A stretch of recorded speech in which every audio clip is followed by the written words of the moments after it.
On my way here tonight, I couldn't help but think I was forgetting something. I glanced into the back of my 2002 blue Ford Windstar.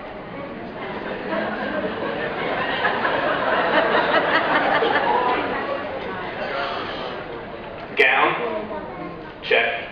Cap, check. Tassel, check. I could feel my feet throbbing, so I knew my dress shoes were on and not my Nikes. Pretty sure I remember deodorant. What could I be forgetting? And then it hit me. A speech. I need a speech. Friends and annoying siblings. I'm so honored to be here today with all of you to commemorate this major milestone in my life and that of my fellow classmates.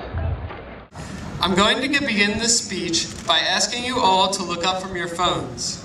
I know it's been a long day, and I promise to make this short. It's hard to remember, but the first iPhone came out shortly before we entered high school. Can you imagine a time, way back I know, where the term social media hadn't even been created? Where Facebook was new? Those were our dark ages. How did we survive? Everything in this world seems to be changing. Flip phones transformed into smartphones, and DVD players are the new VCRs. Since the world is moving forward into better things, it's time for us, the class of 2013, to do the same.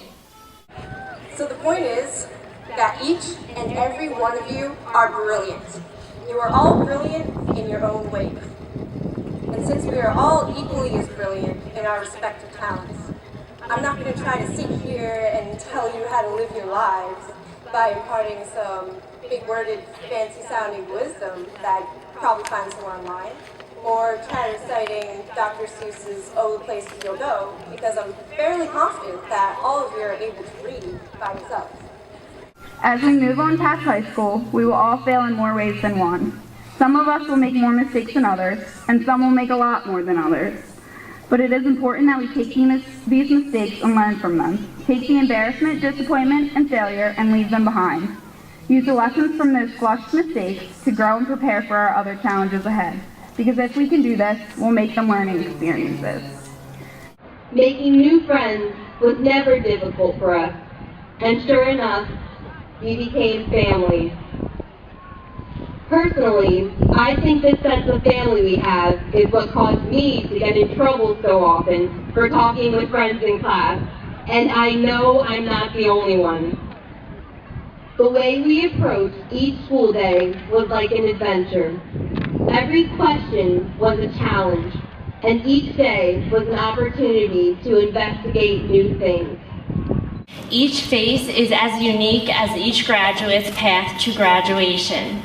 Some paths were no doubt rockier than others, but what matters most is that as each of our paths have crossed and diverged throughout high school, they meet here on this field tonight. We should not be content with mediocrity, and we must not be satisfied with average. To the future thinkers, teachers, lawyers, doctors, engineers, artists, and world changers behind me, go forward and make waves. Do what people consider to be the impossible. Stay hungry. When I decided to begin a new path at Cape May Tech, I was faced with extreme, contrasting views from the people around me. Some were supportive, while others less enthused. Although advancing into high school should be an exciting accomplishment, I was constantly reminded of the ideas held by some people in our community.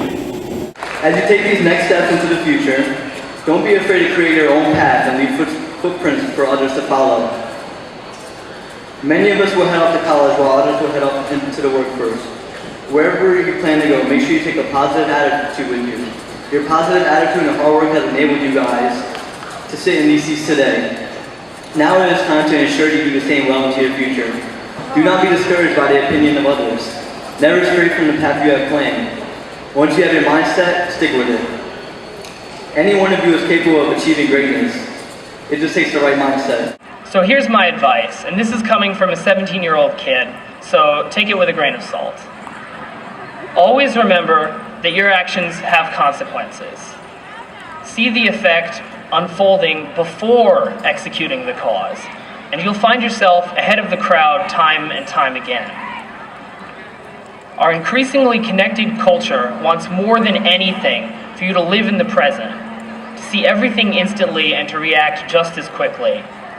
The selling point is that quick decisions are fun decisions, and time spent planning is time wasted. This is an absolute lie. Human lives are long and winding ones, and they're only getting longer. A tree can only grow when someone plants the seed. That same person doesn't necessarily water it or fertilize it or even pull the weeds. Those jobs can all be done by different people, but each person is a vital part of the tree's growth. Much like a tree, our school began with a simple seed, an idea. Let's not forget those qualities, talents, and dreams that make us who we are. Take this puzzle piece that I've left on your chair as a reminder that you are essential in making the picture of this class complete. And there's a place in your future where your puzzle piece will fit just as perfectly. Our class cannot only be characterized by the traditional measures of success. This October, our hometown was washed over by a disaster, Hurricane Sandy. Some of us came home to water damage, mold, or no home at all. Find what you deem success, and wherever you go, and take it. Be happy. What we have to do is take what life gives us and run with it.